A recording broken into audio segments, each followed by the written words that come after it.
Gets in, lads. Let's talk about Mexico versus Canada, semifinals of the Nations League.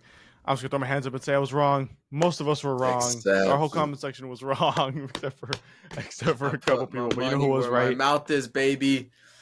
Yep. I put it where I was that confident. I was like, you know what? Yes, I'm gonna be willing to drop X amount of money on a Canada jersey. You didn't bet. Did you bet though?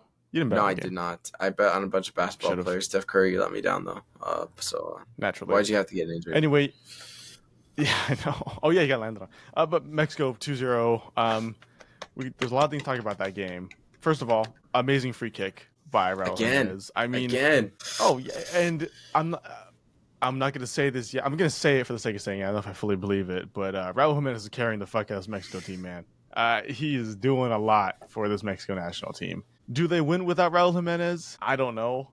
I don't think so. Do they win without that referee? Whoa! I don't know. Now I'm not saying the referee won the game for Mexico.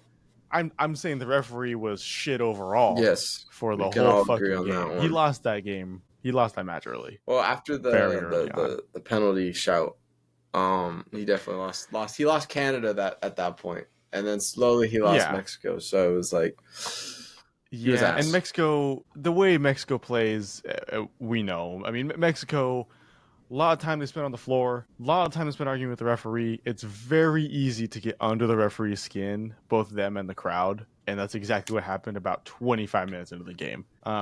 Let's talk about the penalty though. Penalty or not, I mean, I would have called it a penalty personally. I think it's definition of a penalty there. It's amazing VAR did not intervene to some extent. I don't know. Penalty? Do you undress? I mean, obviously you're gonna get never a pen.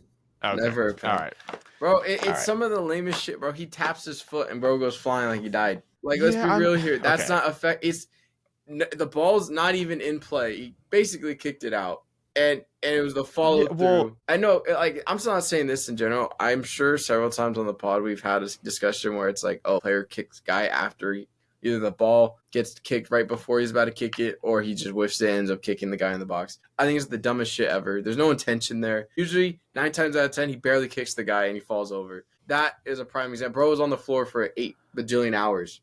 He was writhing in pain when he literally just tipped the top of his foot. And he didn't even have possession of the ball. He literally it was a follow through. He got there first. Yeah, but I mean, honestly, bro, like, no. Okay, well, let's look at it from like in a technical sense. In a technical sense, yes, it's a penalty. Which is why, and that's what I mean. Like, in a technical sense, it's a penalty, meaning it technically should have been called a penalty, right? So, like, I understand Canada's shouts. Yeah, it would have been a soft penalty. Yes, there's harder things they could have called. It should have been a penalty though, because like, if you look at it from this way, flip the script, Mexico and the fans would have been livid. Home field advantage, absolutely. Baby. I would be saying the same thing. I would have said it was a super soft. If it was given, I would have been like, "That's a super soft penalty to give." 100%. But like Mexico, like think about the stadium, right? Think about the 85% majority of Mexico fans. It would have been chaos in there if the roles were switched. And Mexico fans can admit that. Aaron, if you're watching, I think you can admit that.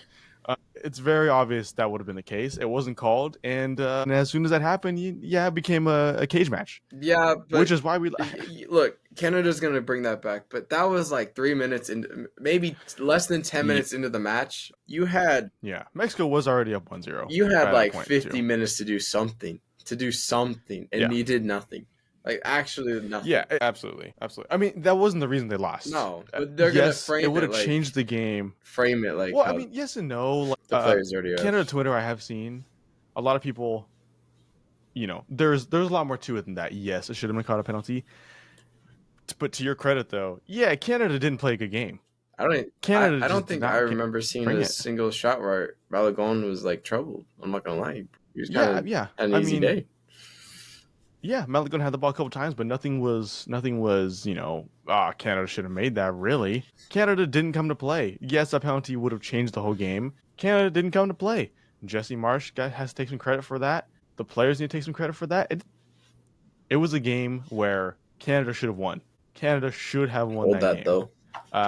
Yeah, but they didn't. Yeah, absolutely. They didn't. Back at the top, we are as we deserve to be. Okay, I wouldn't say back. It's pretty at the nice top. to be here.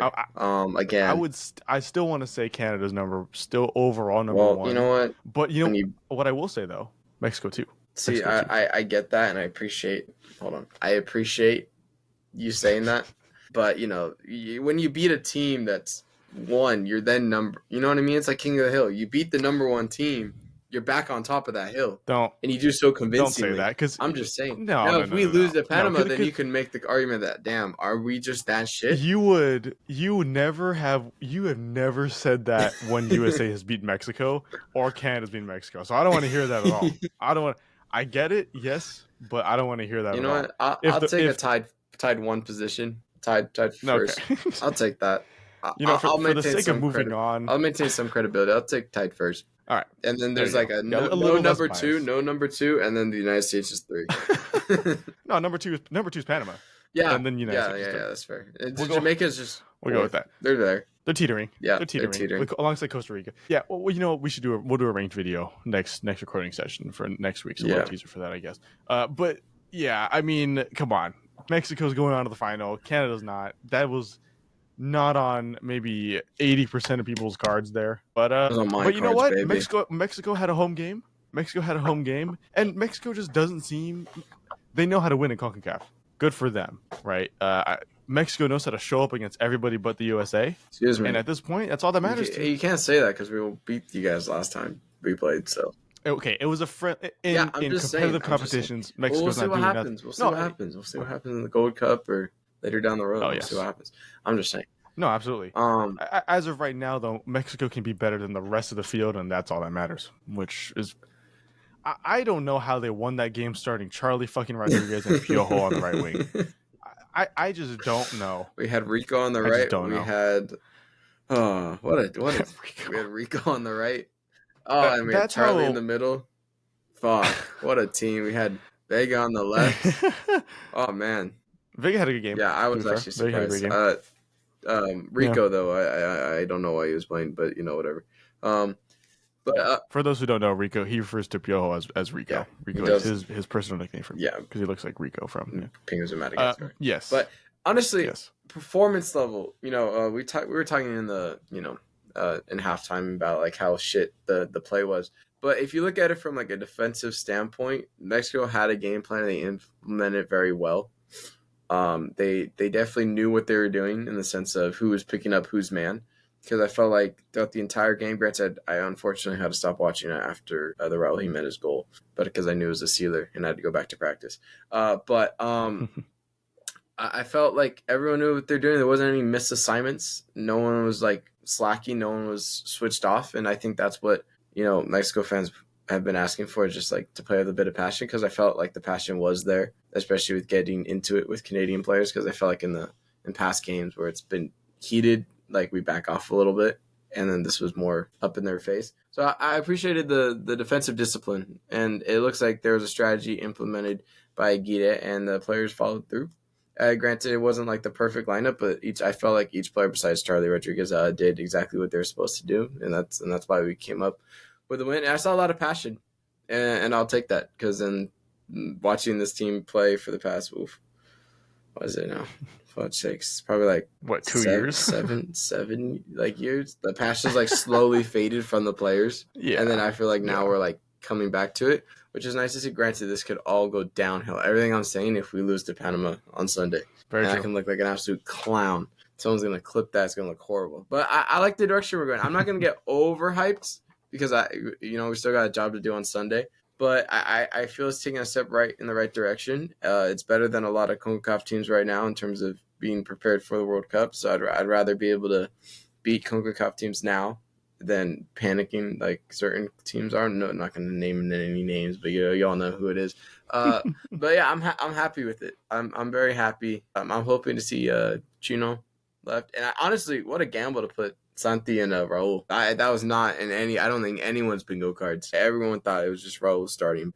They're a good partnership, I will admit. We just got to get them the ball a little bit better, because our midfield is shit because of Charlie. Charlie either passes the ball sideways or backwards. No in between.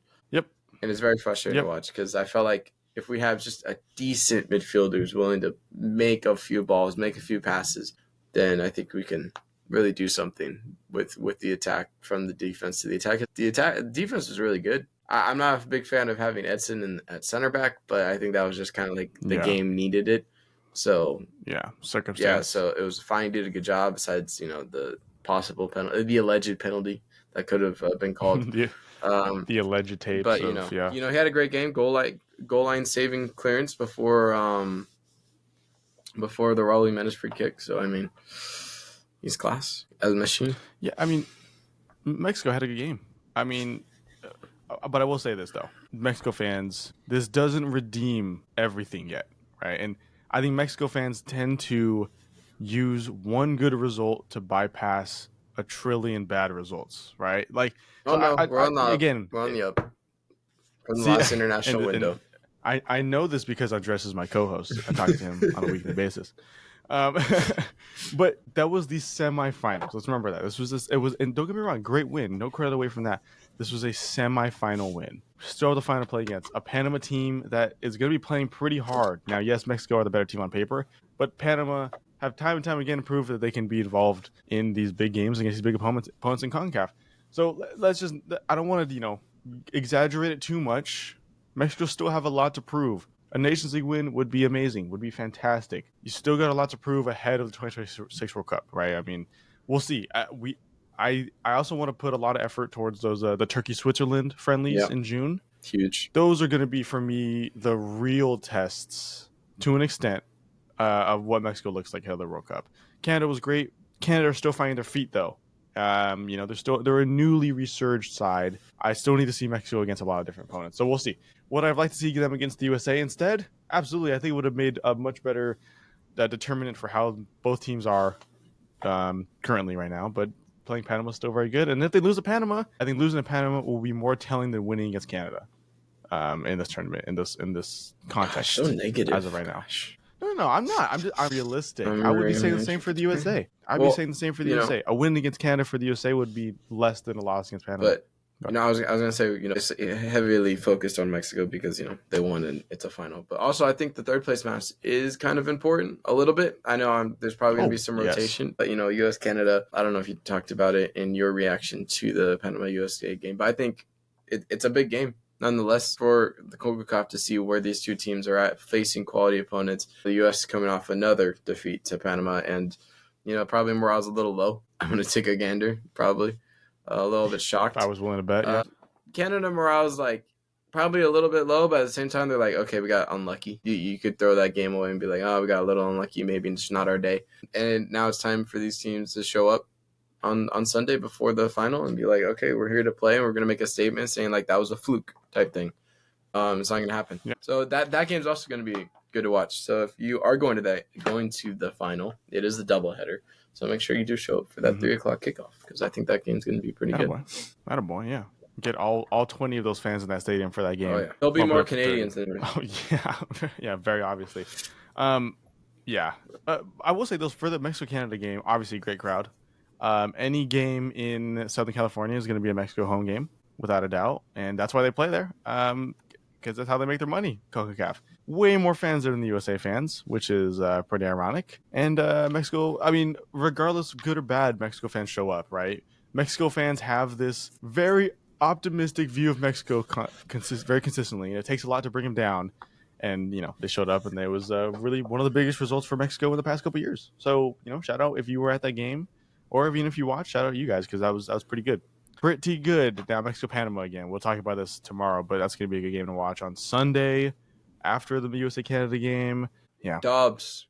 I'm excited. I believe. Yeah, I mean, Mexico's obviously the favorite. I think Panama. It's going to take a lot for Panama to. Last time. It's very easy. I don't want to say last time it was Mexico-Panama in a final in SoFi. Not the Jimenez scored the game winner. I'm just saying. Was it the last time he scored at all? Yes, it might have been. But, hey, this might be his time. It might be his time again. Yeah, I'm just saying. Yeah. I believe. We almost went the whole video not talking about how Santi had another blunder in a Mexico shirt to an extent. Hey. We're positive vibes only over here. I don't need to hear that. Okay, there you go. I'm not going to take away from that. You brought him up. Yeah, in a positive context. Then you mentioned the negative context. You're right. It's what I do. It's what I do best. That's why the podcast works so well, my friend. It's not working. That's why I'm too positive right now. I can't take him down at all, bro. I was 0 for 3 on the weekend. I was 0 for 3 on the weekend, man. So on the weekend, yeah, we got a lot of content for this weekend. So I'm excited. Make sure Should be fun. Stay tuned, please. Yeah, very excited. Absolutely. And next week, we got a lot of content for the Gold Cup preliminaries, which Jamaica's been a part of, the AFC World Cup qualifiers, and the Asian Cup 2027 qualifiers. We're working your videos out on. So we got a lot coming up. So make sure to stick around for those videos. Subscribe. Turn notifications on if you want more passionate, delusional Mexico content and Concacaf content in general. We got a big summer ahead of us, and we're going to be leading it every step of the way. So, yeah, hopefully we'll see you guys in future videos. Leave a comment down below your thoughts on that game, and hopefully we'll see you guys in future videos. I already said that, and yeah, bye. Peace.